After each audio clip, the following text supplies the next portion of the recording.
Hi, everybody. We are going to go back into our look at the civil rights movement. What we're going to do today is we're going to expand it outside the African American civil rights movement, which is probably one of the most well known civil rights movements in all of U.S. history. But there are various groups that are striving for equality, regardless of race. We're going to expand outside that. We'll go into ethnicity, we'll go into gender, we'll go into sexual orientation, all of these little nuances that we can bounce off of, but it's all really going to start and ground ourselves with our knowledge of the African American civil rights movement. And we're going to continue this and take this from the 50s and the 60s to the later 60s and then into the 70s. So, what we're going to do is we're going to take a look back and we are going to start kind of where we left off. The last thing we really looked at was the successes of the movement, such as Martin Luther King Jr.'s nonviolent protest movement. And when we really look at what happens in the 50s and the 60s, the civil rights movement then was focused primarily on political equality. We see Brown versus the Board of Education desegregating schools. We see the Civil Rights Act of 1964 focusing on desegregation of other public facilities. We are going to see even the Voting Rights Act of 1965 that actually grants federal protection for voting rights.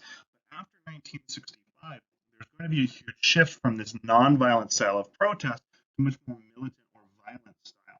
And the reason is there's going to be lack of tangible success. There's going to be a wave of gains and progress in the early part of the 1960s. But after 1965, it's really going to slow down.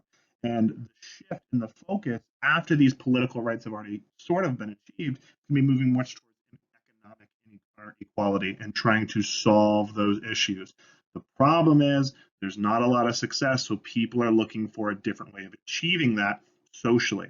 These laws are already on the books, but the lives around them aren't really changing that much. So there is still a call to action, a call to change. One way that's done is through cultural changes. Everything about this movement that we're really going to see continuing after Martin Luther King Jr. is going to be focusing on the embracement of culture and separation of culture and identifying that as a very different experience and different world that Black Americans and white Americans live in. It's going to be a huge expression of Black culture. Dashikis, which have come back into fashion heavily in the modern era in the past 10 years. The prevalence of afros, so wearing your hair different, your clothes different, how you greet each other instead of traditional business handshake, tapping somebody up becomes a sign of Black culture. Changing your name, it could be what you name your children, becoming more unique or more Afrocentric and focusing more on kind of traditional African roots, or rejection of names that your families have kept for generations. It may seem like an odd thing, but when you're tracing names all the way back, you get your name from your parents, and they get it from their parents, and then from their parents. And you trace that all the way back from the 1960s. If you have lineage in this country pre-Civil War, and you are Black, you're likely going to have a last name that comes from a slave plantation because that is where slaves got their last names or even their first names. So there is a heavy movement to reject those names. An example of this is a man by the name of Malcolm Little. He works up at a famous hotel up in Boston. He becomes radicalized while in prison. And he drops his last name and becomes known as the civil rights activist Malcolm X. That X replacing that what he called his slave name and a movement towards something what he saw as more unique and a rejection of these past injustices. And even this sort of mantra, Black is beautiful, becomes very prominent. It's this emphasis on embracing your culture rather than suppressing it. And we are going to look at a bunch of different groups that are striving for equality, and we can refer to them or use this term power, this power movement, regaining power, regaining strength in these movements, such as the Black Power movement. The problem with all of this, though, right, is understand that we're shifting for this for a couple of reasons. Number one, why is there this heavy shift of this idea that there is two separate realities depending on the color of your skin in the world. The other big important thing to understand here is that, yes, there have been political gains that have happened. So by de jure, segregation is over. De facto, however, as a matter of fact, the way things actually are, there's still a huge discrepancy in the situations and the standards that African Americans are forced to live in. So there's a huge call for social change, changing things that become more tangible effects in individuals' lives. And this Black Power movement really picks up at the end of the 1960s, and this real acceptance and movement towards embracing Black culture, whether it's through the way that you dress, right? You see the man in the dashiki on the left, or the way you wear your hair as the afro, or even major cultural superstars. Awesome musician by the name of James Brown is one of his most famous hits, right? The chorus or the main line is "I'm black and I'm proud." It's this embracement, not a rejection, not pushing it on the side, not forgetting about it, but a huge gravitation towards that, and that becomes a huge cultural movement. You may have even seen this symbol that goes along with it, the fist in the air. This becomes a well-known symbol after a major leader by the name of Stokely Carmichael first uses the term in 1968, and it kind of becomes a cultural phenomenon, a symbol of unity, a symbol of strength, a symbol of connection. And Stokely Carmichael is really pushing this idea of seizing power and control of your society where you can. If you have a heavily predominantly Black community, you should have Black leaders representing you. You should have Black police officers policing these communities. That you should take action in these areas where you are maybe a social minority, but population wise, if you are a population majority, then you should focus on getting control in those areas, whether it's political parties, whether it's unions, which represent workers, co-ops, support for these local communities. And an example of this is going to really manifest on the West Coast, which becomes one of the most well-known examples of this Black Power movement, a group called the Black Panthers. They are forming out in Oakland, California, primarily because of many issues of police brutality and them wanting to create essentially a Black police force for this heavily Black community. That if they are the majority of the population in this area, they should be represented by and policed by their own people. Now, they're known more so for kind of their more radical phases towards the end, where they're walking through the streets carrying assault rifles, and the Black Panthers we've already looked at, but they're not going to last very long. A lot of radicalization. But this is an example of what Carmichael is really pushing for, this unification. This is what Black Power means. This movement towards taking control of those communities where you are at, this resurgence of culture.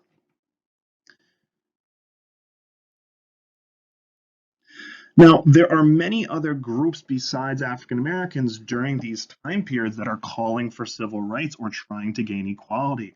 A great example of this is the Brown Power movement. A huge population of Mexican Americans really start coming into this country at the beginning of the 1900s.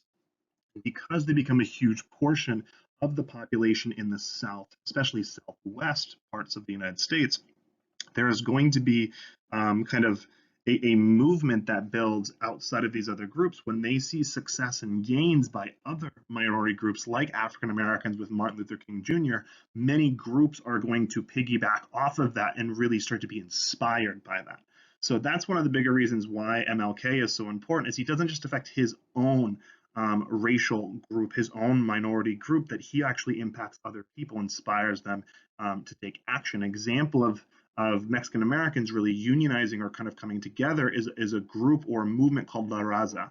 In English, that translates to the race for equality, this push, this challenge, cultural awareness, so embracing of Chicano culture, or a movement towards voter registration, just like African American voter registration, or education and poverty reforms. There is all of this movement to really take control of their lives in these areas, or improve their lives in these areas as best they can. This kind of cultural acceptance or self-pride really begins to bloom in the later 60s, and especially the 70s and beyond, that are calling for ways to help them and their people better access everything that the United States really has to offer. This Chicano movement is really going to kind of hit its stride in the later part of the 60s, calling for bilingual education programs and trying to not just provide work, but also provide education ways of escaping poverty for future generations. The best example of leaders of these other groups is going to be a man by the name of Cesar Chavez. Chavez is a huge, huge leader in the Brown Power movement. The way that I compare him, he is the Martin Luther King for Mexican American immigrants, as Martin Luther King was for African Americans. They actually did work together at times. Chavez was inspired by Martin Luther King Jr., and he becomes a huge activist for immigrants on the West Coast, especially down in Southern California area. He is going to create something called the National Farm Workers Association, paying, getting better pay for Chicanos and really any farm pickers that are working on the West Coast. So there are people that are needed for heavy manual labor, and that includes on the West Coast, for example, in Napa Valley, which is more Northern California. It's known for wine in the United States. It's known as wine country.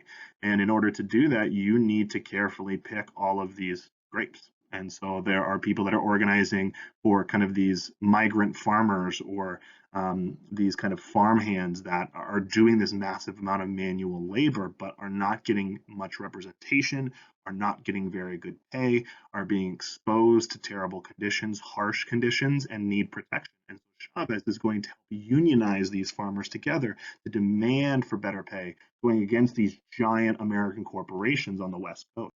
Chavez is a perfect example of how other groups are inspired by the African American civil rights movement, by that Black Power movement. This Brown Power movement is really going to be led by a man who understands the situations that other people are living in his community, helps unionize them, helps organize them to fight back against these large corporations or federal government. Chavez is born in Arizona. His parents were farmers. In the 1930s, they lost everything due to the Great Depression, the Dust Bowl. Immigrants, especially Mexican Americans, were the first people to lose their lands once banks started to foreclose on homes and take back these loans. And so he is going to come from a terrible situation like that to really understand what his people are going through and understanding poverty. He is going to help organized farmers striking against the largest grape growers in the United States. It's a huge staple of kind of the American wealth, those people that are able to afford wine that ship it around the world. And so this massive, massive level of inequality with extreme wealthy people, and down below, poor workers that are being extremely taken advantage of, they are going to start to unionize. They are going to fight back against these giant corporations, work together to achieve and fight for greater rights. And one time that he is going to have to do this is he's going to have to go on a hunger strike. He is going to be jailed. These workers are going to have pesticides spraying over them. They're going to be shot at by officers, but they're still going to persevere, just like many different African American activists were attacked violently. So were these Chicano activists. He was really fearful, though, that he was going to see a movement similar to this Black Power movement that went from a more nonviolent movement to a peaceful movement. He really wanted to push for the Martin Luther King Jr. style of protest. He is going to order an end to some of these protests. He is going to go on a hunger strike, which is where you refuse to eat food in protest of these terrible conditions. 25 days, the only thing he will consume is water. He is going to draw the attention of many different civil rights leaders, such as Bobby Kennedy, who is JFK's brother, Martin Luther King Jr. himself. And he is going to be kind of broadcasting this hunger strike, and it's going to take a huge toll on the human body. But he is going to persevere. He is going to get massive amounts of media attention to draw attention to these terrible conditions. But he is not only going to do this once, he's going to do it another time. He's going to go even longer than 25 days. He is going to last for 36 days straight without eating in protest of these conditions later in the 1980s. And this is just one way of peaceful, nonviolent protest. It's not meant to just be pacifist and go quiet into the night and not ruffle any feathers. It's meant to disturb the peace, but he's doing it in a much more nonviolent way. It brings a lot of attention, it brings change, it brings a call to action. So Chavez is going to be a great leader and a great example of bringing about change for these Mexican American immigrants. So when we look at this discussion of civil rights, we really have to understand that it's not just people of different races and people of different ethnicities that are really striving for equality, but also there is definitely gender inequality as well. Great example of this is what we would call the pink power movement. It's really focusing on increased rights for women, whether it be in the workforce or political rights, the right to choose just anything in their lives. Really, this call for this end of sexism in America, a movement away from the 1950s view of women as homemakers and just the wives and living in the home, and that's it, really challenging that. One example of a social challenge to those expectations or challenge to the norms of society is the prevalence of the pill. Birth control, or the pill, has been around since the 19 teens, around World War I, but it really becomes much more prevalent and widely available and cheaper by the time we hit the 1960s. Now, it's not necessarily socially acceptable, but it's a way of women having control of their bodies, of when they want to have children. If you can put off having children, then that means you can also extend that ability to be economically stable on your own, that you don't have to have another source of income, that you can choose not to have kids if you don't want to, and that becomes the whole idea of choice from every aspect of their lives. There are different organizations that form, just like the Brown Power movement or the Black Power movement.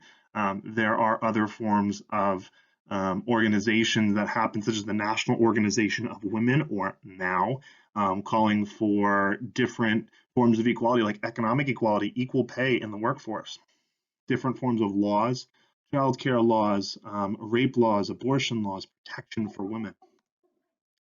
This will go all the way up to the Supreme Court, and abortion is probably one of the more well-known issues that's still a prevalent discussion today. A famous court case in 1973 rather, called Roe versus Wade, is going to play a huge role in this discussion of liberty for women. And in this case, what is going to happen is it will uphold abortion rights as something that cannot be restricted in the United States or denied in the United States, that a woman has a right to an abortion if she so chooses. So there are all of these different ways of changes, down from the local level, social level, or even up to the highest level of federal example, meaning that in every single state, they must provide the opportunity for women to have an abortion if they so choose. That cannot be denied. So there's this huge pushing or liberalization of social values, which would not have been acceptable in the 1950s for sure. There are also questions and movements to openly deny and renounce all form of sexism, even into our U.S. Constitution, with an amendment called the Equal Rights Amendment. That would make all laws, doesn't matter what it is, in any single category whatsoever, that would remove any sort of gender restrictions. They would have to apply to all genders unanimously. But this ERA, this Equal Rights Amendment, is not going to pass. The Equal Rights Amendment is going to become just short. So for an amendment to be passed, after it's passed through Congress and deemed viable, if 75% of the states actually agree to this law, then it will become part of the U.S. Constitution. The problem is you need 75% of 50. 75% of 50 is 37.5, and you can't have half a state, so you need 38 states.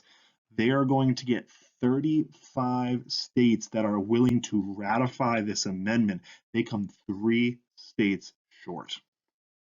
Now, this whole movement is going to have people that support the Equal Rights Amendment and people that are fighting against the Equal Rights Amendment as well. There are people like Betty Friedan who are pushing for the ERA to be ratified, and this is one quote from her: "With the 200th year of our country approaching," right? So that'd be 1976.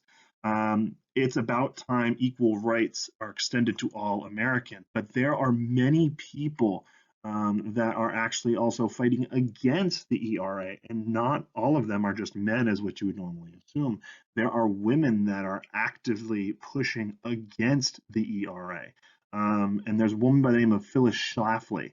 She was really pushing that the ERA would actually create a disadvantage rather than an advantage for women. And this is one quote from her: "What that amendment would do is to make all laws sex neutral, while the typical class law that is not sex neutral is draft registration law. Our young women will be subject to the draft for the next war, which we have seen to happen every 10 years. And so when you look back at U.S. history that's been happening, we have the end of the 19 teens, we have World War I, and then about a decade and a half later, we see World War II break out, and then it's Korea, and then it's Vietnam, and then it's going to be the Persian Gulf War, and then it's going to be Iraq, and it's going to be this continual trend of things that are happening. That the fear was that these young women would also be forced to be drafted. So at this time, only when there was a draft, only men would be drafted and women would have been excluded from that. So there are certain advantages that women had, according to Schlafly, that would actually protect them. But in this case, that they deemed that it would be ineffective. And so these sort of reservations held up the ERA from being ratified, and so it fell just 3 states short. So there are pushes for equality, but just like we saw in the African American civil rights movement, there are definitely groups that are fighting against it, people that are resisting these changes, even inside this own special group. There are people that are fighting for equality, but maybe they agree to a different way about how to achieve that. So there's a lot of complexity with each of these movements. We've seen the Black Power movement for African Americans, the Brown Power movement for Mexican Americans. We've seen the Pink Power movement for women as well. Now we go on to what's known as the Rainbow Power movement. So not just those groups that we've talked about before, but also sexual orientation or your right to choose who to love really becomes under question. There are different examples of what has happened throughout the decades. It's become a much more common issue to be spoken about. We even use kind of the terminology, the LGBTQ community today. However, in the 1960s and 70s, this was not the case, but it all kind of spurs from something called the Stonewall Riot. The Stonewall was a bar in New York City. And in the 1960s, you could be jailed if you were caught in homosexual activity.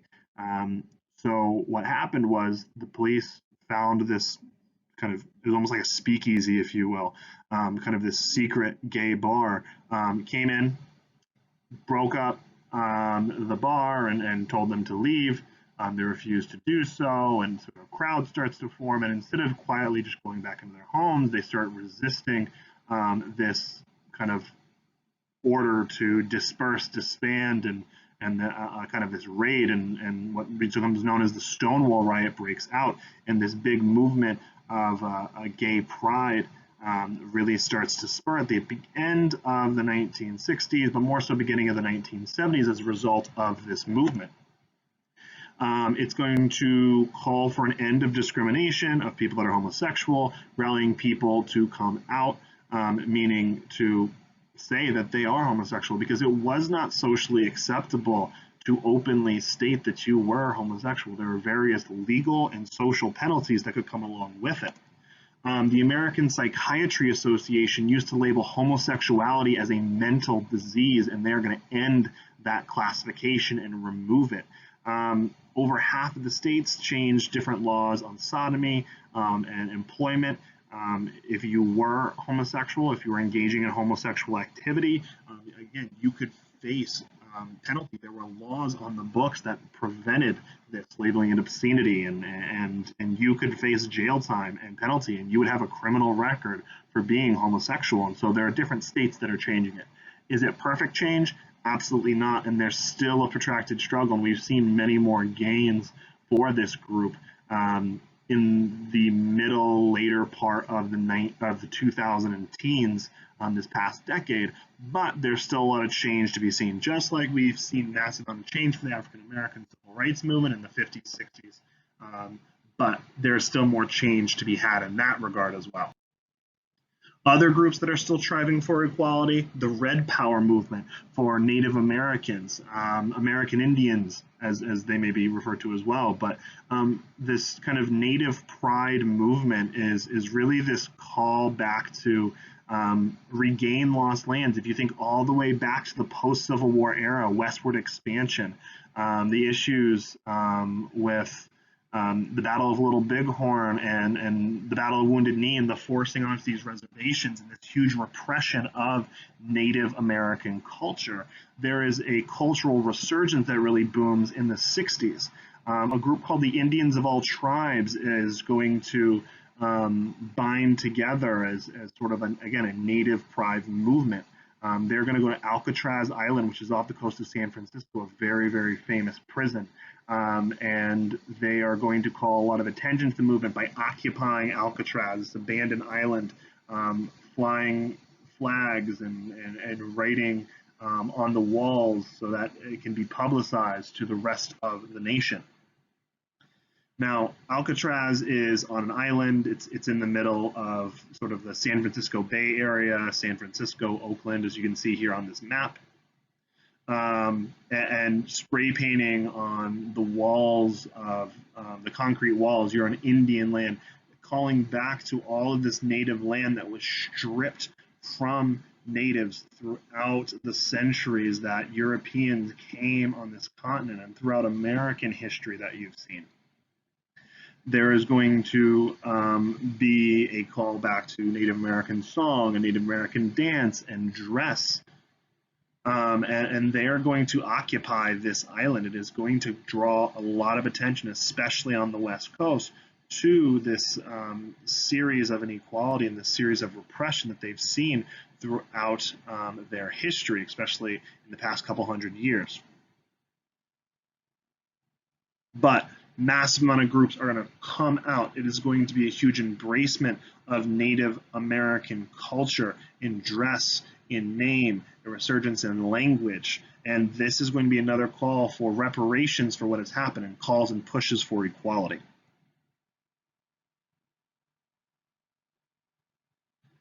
All throughout the United States that these protests are going to take place, that the most famous one is at Alcatraz, but other protesters are going to focus on specific sites like at Wounded Knee and calling back to this memory of this massive murder and persecution, and is actually going to lead to the federal government returning lands all across the country, even local areas returning lands all across the country to these local native tribes, those that are left, and turn these into places of preservation of culture, or turn these reservations into a safe haven for Native American communities. So different groups really calling for equality throughout the United States.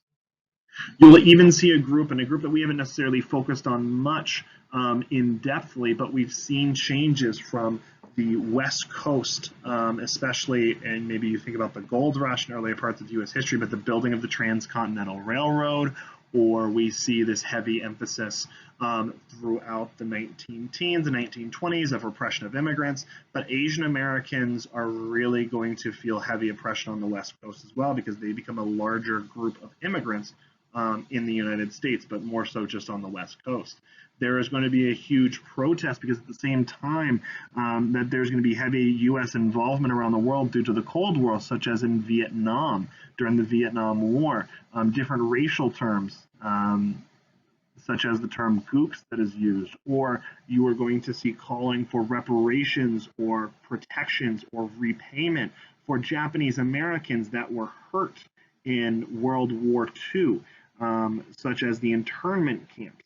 And we see a lot of different persecution of Asian Americans in the United States in different decades, from the Japanese Americans in World War II, or the Korean Americans in the 1950s, or then later, right, for different Asian immigrants surrounding Vietnam. And it's really going to be this push for cultural inclusion. Asian American studies are included into college curriculums.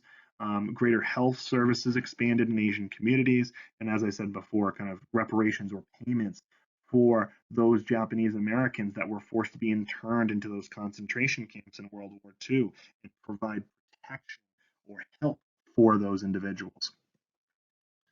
There are going to be movements and marches and again, cultural pride and resurgence, just like we saw with African Americans, Mexican Americans, Native Americans.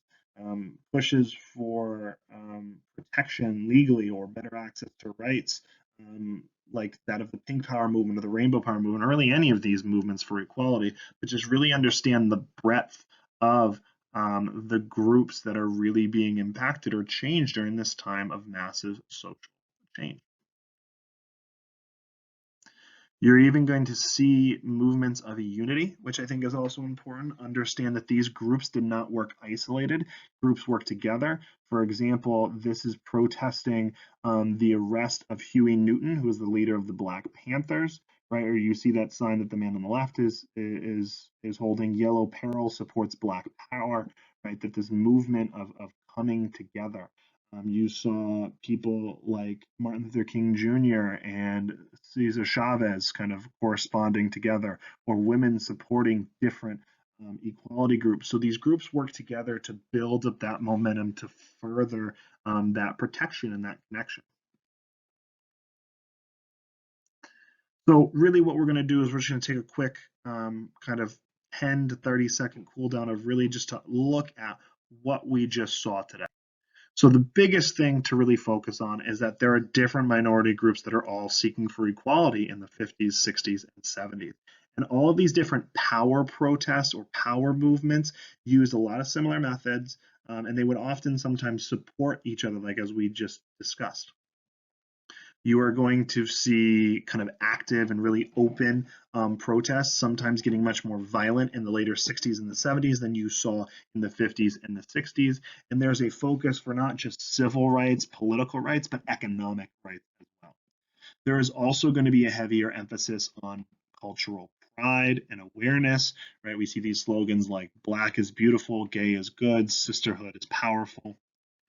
And really, these fights are still going to expand and continue today. So we see a long trend of these things happening. So the biggest thing to understand, number one, these are not isolated things. Number two, that these groups often work together. And number three, that it's not just about political and economic rights. That is a huge focus for sure, but also cultural pride and awareness really becomes a marker during this time period. So we've seen a lot of changes from the African American civil rights movement through these other civil rights groups and movements fighting for equality against this inequality that they still faced. And there's a lot of things happening at once. They build off each other, but a lot of social change is going to come from this, although these fights, of course, still do exist and continue today. So if you have any questions, just drop a comment down in the section below and I'll get back to you as quick as I can. Peace.